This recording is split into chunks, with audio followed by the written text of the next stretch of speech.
Estamos listos para nuestro espacio Opiniones de hoy. Gracias por acompañarnos. Les recordamos, tenemos reprise para esta transmisión a las 9 de la noche, de lunes a viernes. El tema de la relación entre CEL y Enel sigue estando pendiente de resolverse. Una situación que avanza en medio de un litigio que ahora está en un reclamo posterior de nuestro país después de haber sido, declarado a favor de Enel el resultado de la primera parte de ese litigio a nivel internacional. Y es importante darle conocimiento a este tema. Hace días atrás conversamos con el nuevo presidente de la GEO, Julio Valdivieso, y ahora tenemos la oportunidad importante de platicar precisamente con el presidente de la empresa Enel Green Power para Latinoamérica, Valerio Checchi, que está con nosotros para también desde ese otro lado de esta situación tiene opinión sobre lo que está sucediendo. Gracias, don Valerio, por acompañarnos. Un gusto. Bienvenido a nuestro programa. Gracias de haberme recibido. Esta situación, desde el año 2005-2006 hasta la fecha, todavía no se resuelve, pero estamos muchos esperanzados en que tenga una solución.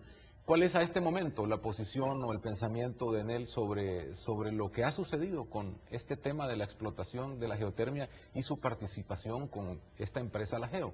Bueno, yo creo que el hecho sustantivo más importante fue el dictamen del laudo arbitral. Y después ahí hubo ese recurso de nulidad, pero diría un hecho fundamental que ha cambiado un poco el escenario es que hay algo en el cual se resolvió con respecto a los diferendos que oponían CEL y que ponía INE y la GEO y Enel Green Power, perdón, como accionistas en la GEO. Yo creo que la cosa mejor que puedo decir es que del lado de Enel Green Power, que es el socio estratégico adentro de la GEO, existe la mejor disposición de un diálogo, de alcanzar una solución que sea un ganar-ganar para ambas partes. Esto no es solamente una declaración de carácter,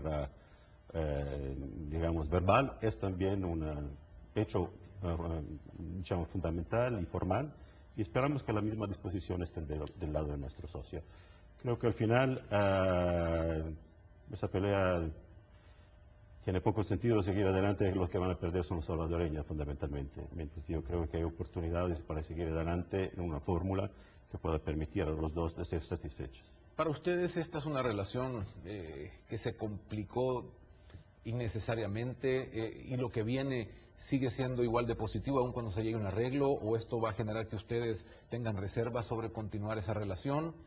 Mira, depende mucho de la solidez del arreglo y de la estabilidad, del mantenimiento del espíritu del mismo. Yo creo que si en este momento hay una buena disposición en ese sentido, yo creo que existen los fundamentos para tener un desarrollo en el país fructífero por ambas partes. De hecho, no hay que pensar en El Salvador como El Salvador solamente, hay que pensar como El Salvador integrando un mercado regional, a donde nuestra empresa tiene presencia en varios otros países. Por lo tanto, se podrían crear las bases verdaderamente de un desarrollo en el cual El Salvador podría adquirir una centralidad que hoy día no tiene.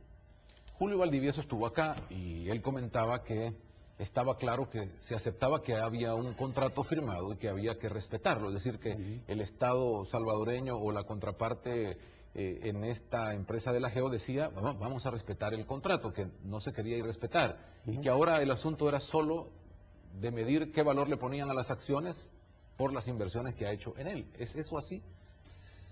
Mire, es difícil, esa petición de nulidad no es un recurso que fundamentalmente va a mirar el proceso, no va a mirar el fondo de la situación.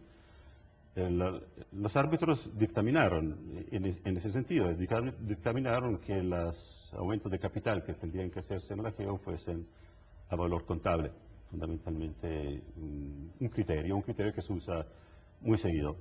Durante todo el arbitraje nosotros, sustentamos a la defensa que todas las inversiones se hicieran incrementando el valor nominal como había sido tradicionalmente cualquier otro aumento de capital que habían existido antes.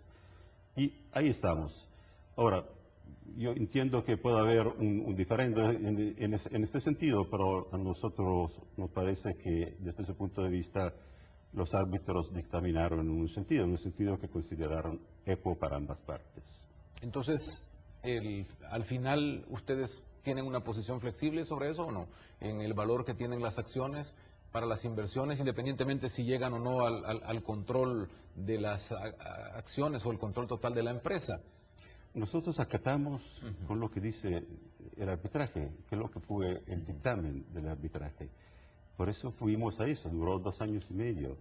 Hubo testigos, documentación, hubo expertos técnicos, expertos financieros, hubo amplio debate sobre estos asuntos y por lo tanto nosotros acatamos con lo que fue el dictamen del arbitraje. Evidentemente, en ese sentido, hay otros elementos, hay otras áreas sobre los cuales se puede negociar, sobre los cuales se puede acotar, se pueden mejorar ciertas cláusulas del acuerdo entre accionistas, pero diría que esto es un punto bastante fundamental sobre el cual los árbitros ya se han pronunciado.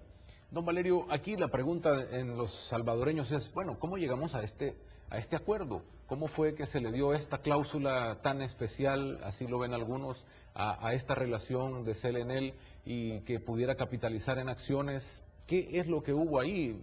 Porque se firmó, se aceptó por todos y fue un acuerdo para echar a andar el trabajo en el área de la geotermia con esas condiciones. Hay que colocarse en el momento histórico en que esto se hizo. No se puede reinventar la historia, ni tampoco con el futuro reinterpretar el pasado a su conveniencia. Evidentemente, en ese momento existía una ley de privatización del sector eléctrico y se eligió una fórmula particular, que es una fórmula la cual se aplicó en la GEO a través de una serie de inversiones, de dinero, por lo tanto, que quedaba en la GEO, se iba aumentando en participación accionaria en ese sentido. Y por lo tanto, esta fórmula, este contrato fue ampliamente discutido y fue disponible a todos los licitantes de esa licitación. Y finalmente fue aprobada a la unanimidad por un consejo, un directorio de CEL. Por lo tanto, es difícil imaginar un mecanismo menos transparente que eso. Digamos, hubo asesoría financiera, asesoría legal del lado de CEL, hubo comentarios durante el proceso, fueron todos elementos que fueron aportados a evidencia con los árbitros y eso finalmente resultó que, que este contrato fue un contrato que seguía un procedimiento claro, transparente, disponible a todo el mundo. Ahora, el contexto histórico en el cual esto se hizo, yo no puedo juzgar. Hubo un llamado internacional, había un proceso de separación de las distintas actividades del sector eléctrico, que antes era monolítica, en distintas fases. Por lo tanto, esto representó simplemente algo adentro de este contexto de ley, que fue desde una ley que de 1997 o algo así, si me acuerdo. Cualquiera que hubiese querido explotar junto a CEL la geotermia tenía que hacer estas inversiones.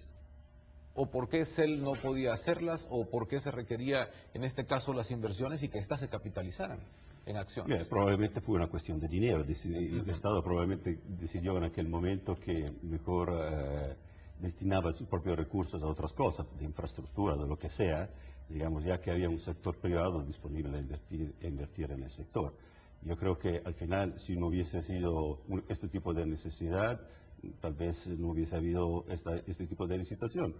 Pero yo creo que en este momento había una política de un cierto tipo, una política, digamos, fundada sobre el espíritu de una ley y seguramente cuando el sector privado podía participar, evitando que el Estado se endeudara en realizar obras, aumento de capacidad productiva, infraestructura o lo que sea, creo que fue una elección que el país hizo en aquel momento y en el cual nos encontramos en el 2002 participando a esta licitación. ¿Hubo alguna condición sobre la inversión? Porque los más críticos dicen, bueno, es inversión, pero no toda ha sido una inversión que ha tenido todos los resultados y por lo tanto esa inversión debería de clasificarse, si no da resultados entonces no es una inversión buena y entonces sobre eso no deberíamos darle derecho a que capitalice acciones. Mira, cuando uno invierte en geotermia, invierte en una empresa a riesgo y se asume el riesgo.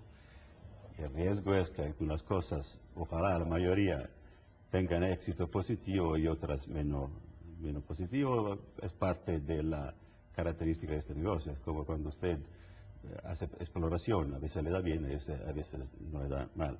Son todas inversiones de cualquier forma, no se puede simplemente separar aquí las cerecitas de la torta, entonces si da bien, me la como yo y el resto no. Eso es asumir un riesgo empresa. De hecho, la financiación de los nuevos proyectos, fuesen esos proyectos que ojalá sean casi todo con éxito positivo, y fue dinero que salió que sale de las arcas del socio estratégico.